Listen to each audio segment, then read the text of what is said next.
9Grainsకి స్వాగతం. ఇప్పుడు మాగాయ పచ్చడి చేసుకుందాం మనం. ఈ మాగాయ పచ్చడి ఇదే విధంగా మీరు కూడా చేసి చూసి టేస్ట్ చూసి మీకు నచ్చినట్లయితే లైక్ చేయండి, షేర్ చేయండి, కమెంట్ చేయండి.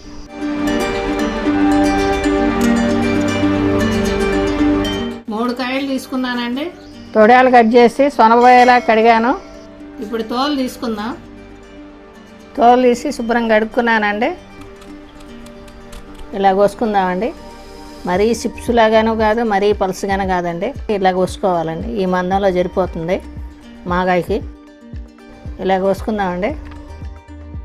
మాగాయ ముక్కలు కోసుకోవటం అయిందండి. ఈ విధంగా కోసుకున్నాను. ఇవి కేజీ ముక్కలు అయినాయండి. ఇప్పుడు దీంట్లో ఉప్పు పసుపు వేసుకుందాం. 100 గ్రాముల సాల్ట్ అండి, 1 టీ స్పూన్ పసుపు.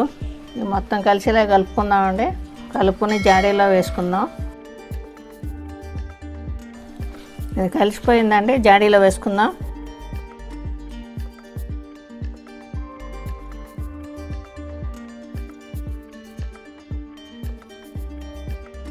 జాడీలో వేసుకుని 2 రోజులు అట్లాగే ఊరనివ్వాలండి.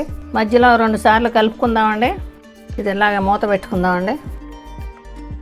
మాగాయ ముక్కలు 2 రోజులు ఊరినాయండి. మధ్యలో 2 సార్లు కలుపుకున్నాను. ఇప్పుడు ఈ పిండి వేసి ఎండబెట్టుకుందాం. ఇదిగోండి రసం వస్తుంది. ఈ రసం అంతా ఇట్లా పిండేసి సాయంత్రం వరకు ఎండబెట్టుకోవాలండి. పిండి వేసుకోవటం అయిందండి. ఇది ఎండలో పెట్టుకుందాం. ఈ ఊట మిగిలింది దీంట్లో.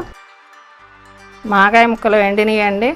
1/2 కప్పు ఆవాలు పిండి చేసుకున్నాను. 1 టేబుల్ స్పూన్ మెంతులు వేయించి పౌడర్ చేసుకున్నానండి. 50 గ్రాములు వెల్లుల్లి మెత్తగా చేసుకున్నానండి. 1/2 కప్పు కారం వేసుకుందామండి. సాల్ట్ ముక్కల్లో వేసాము. చాలా పొత్తే కలుపుకుందాం. ముక్కలు ఊరబెట్టుకున్నప్పుడు మిగిలిన పులుసు అండి, ఇది కూడా వేసేసుకుందాం. కలుపుకుందాం. ఇది కలిసిపోయేలాగా కలిసిపోయింది మసాలా అంతా. ఇది ఇప్పుడు తాలింపు పెట్టుకుందామండి. స్టవ్ ముట్టించి బాండీ పెట్టుకున్నానండి. 1/2 కేజీ ఆయిల్ పోసుకున్నాను. వేరుశనగ నూనె పోసుకున్నానండి. ఊరగాయ పచ్చట్లు అన్నిటిలోకి వేరుశనగ నూనె కానీ నువ్వుల నూనె కానీ పోసుకోవాలండి. 1 టేబుల్ స్పూన్ ఆవాలు వేసుకున్నామండి. 1 టీ స్పూన్ మెంతులు, 10 ఎండుమిర్చి, 4 కరివేపాకు రెబ్బలు. స్టవ్ ఆఫ్ చేసుకుందామండి. 4 వెల్లుల్లి రెబ్బలు, 1 టీ స్పూన్ ఇంగువ. ఇది కొంచెం ఆరనిచ్చి పచ్చట్లో కలుపుకుందామండి. తాళింపు ఆరిపోయిందండి. పచ్చట్లో వేసేసుకుందాం.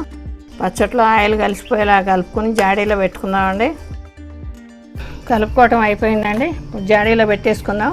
ఉప్పు కారం అన్నీ సమంగా సరిపోయినాయండి. ఇదే విధంగా మీరు కూడా చేసి టేస్ట్ చూడండి.